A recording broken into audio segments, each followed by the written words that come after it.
Welcome to Fish on Fridays. I'm Al McCauley, and I'm going to do another episode on not just one piece of art, believe it or not, but several.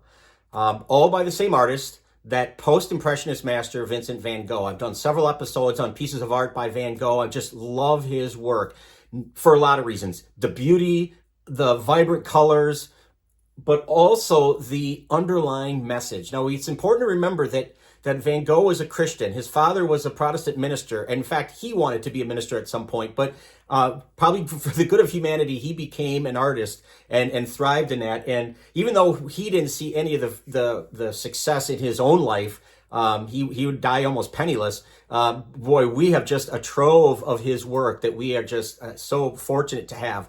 And the older I get, the more I study him, the more I really am drawn to the work of Van Gogh. But today, what I want to talk about, not again, like I said, not just one painting, but several that use as his muse, of all things, sunflowers. In his lifetime, Vincent van Gogh, actually in the last 3 years of his life, Vincent van Gogh is going to have not one, but 11 different paintings or variations of sunflowers. It's pretty amazing when you think about it. It's almost like he became obsessed with it at the end of his life.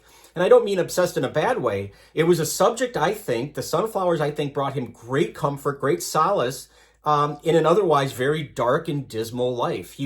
He suffered greatly from mental illness.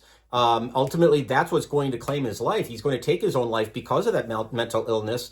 And it's fascinating to think about how maybe sunflowers gave him a ray of hope when he needed it. And so he painted them repeatedly. And in this episode, I want to show you like the first 4 versions, if you will, of these 11 different sunflower paintings that he made. And I want to talk about it because it was so important to him that maybe we can take some lessons. I think there are a lot of lessons to take from it, actually. I think it's important to start at the beginning. He loved sunflowers, and at one point he wrote in a letter, the sunflower is mine. He called it, sunflower's mine. And I think it really kind of defined him toward the end of his life, this attempt to find some kind of joy and happiness and peace and comfort as he struggled mentally. I think there are a lot of symbols a lot of ways that virtues that sunflowers symbolize, a lot of values. I think it symbolizes gratitude. I think the sunflower reminds us of beauty, certainly in nature, the cyclical nature of life, from life to death, etc.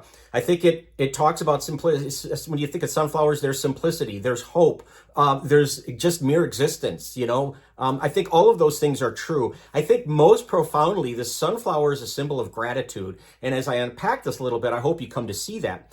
I just happen to be filming this episode as we're knocking on the door of Thanksgiving. So maybe that's the Holy Spirit telling me that this was the reason to do this. I didn't plan it that way, but it just kind of works out that maybe the sunflower will become a symbol of your Thanksgiving more than a turkey. Let's put it that way. So anyway, let's start with this. Just from simple, what we know about plants, and in particular the sunflower. It's a sunflower, they face the sun. This is a phenomenon called heliotropism, this idea that plants want to face the sun. And I think what it does is it illustrates the enduring power, the magnetic draw of life, of light in nature, of all creations. We seek the light. No one wants to be in the dark. That's when we're kids, we're afraid of the dark, and we want the light. And it's no mistake that Jesus is referred to often as the light of the world. So it's interesting to make those Christian connections.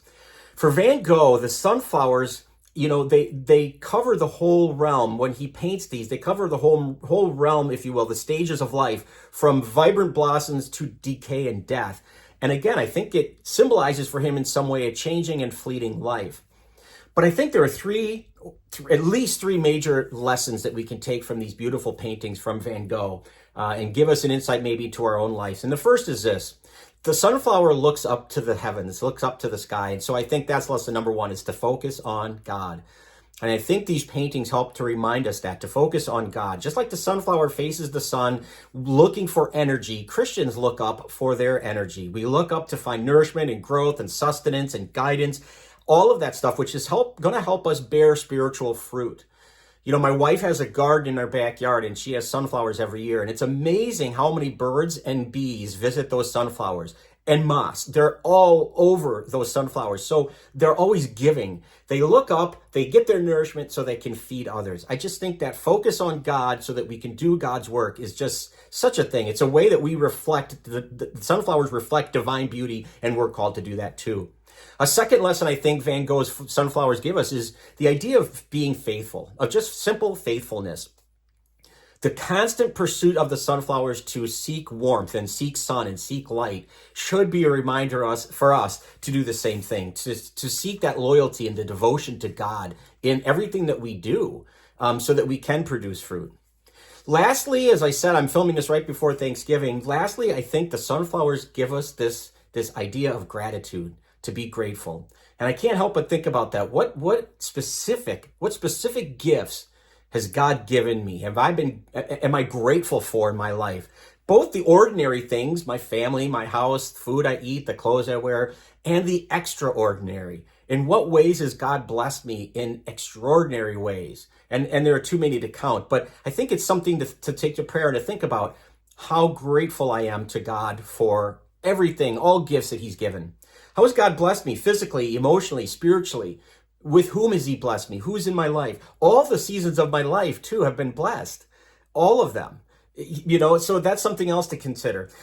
Lastly, what I would say about gratitude is what is God teaching me right now? What is he trying to tell me right now? And how can this grace help me to bloom like a sunflower? How can I keep facing to God, but keep producing, keep blooming? All of that has to do with gratitude. In this season of harvest, that we're grateful for the bounty that God has given us, the food that we have, etc., the friends that we have, the love in our lives.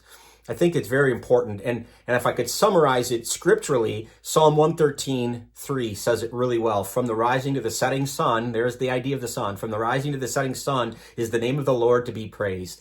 And that's what sunflowers do. They praise God all the time. They look heavenward, and then they produce fruit for others. And I think that's what we're called to do. And we can't help but be grateful when that happens. I don't think. I think that's something that's very important. So anyway, another great masterpiece, actually masterpieces from that master, Vincent van Gogh. I hope you've enjoyed this and learned something. If you'd like to share this content, we would love that. We'd really like it if you would subscribe to our YouTube channel or follow us on Facebook. But either way, we hope you keep tuning in every Friday for Fish on Fridays. Until next time, please be good to each other, and God bless.